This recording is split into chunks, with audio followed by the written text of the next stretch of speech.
Well, I'm definitely old enough to have used physical maps with a little scale in the bottom right corner.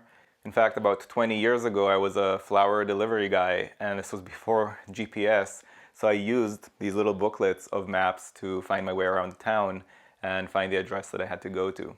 But I have a feeling that my viewers may never have used an actual physical map on paper because we have everything digitized now.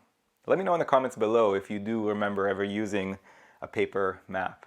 Because if you have done that, this question is probably a little bit easier for you. We're told that the scale of this map is such that every half inch represents 100 miles, and they just want to know how far away are the cities X and Y from one another.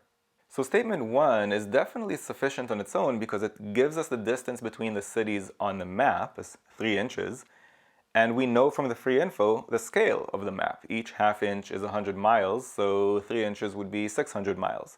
So statement 1 is sufficient on its own, and we can go ahead and eliminate the answer choices that claim that it's not. So B, C, E are gone, we're down to A or D.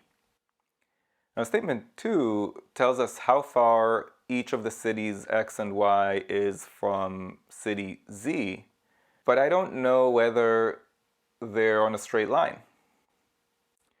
Maybe Z is right at the midpoint on a straight line that connects X and Y.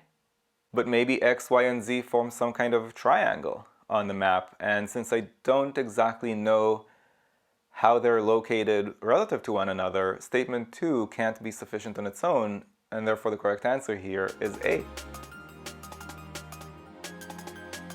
If you found this video useful, go to quantreasoning.com for a lot more where that came from. You should also click that like button and let me know in the comments below what you'd like me to make future videos about. And of course, if you haven't yet subscribed, go ahead and do that and click that bell below so you get notified about future videos. See you next time.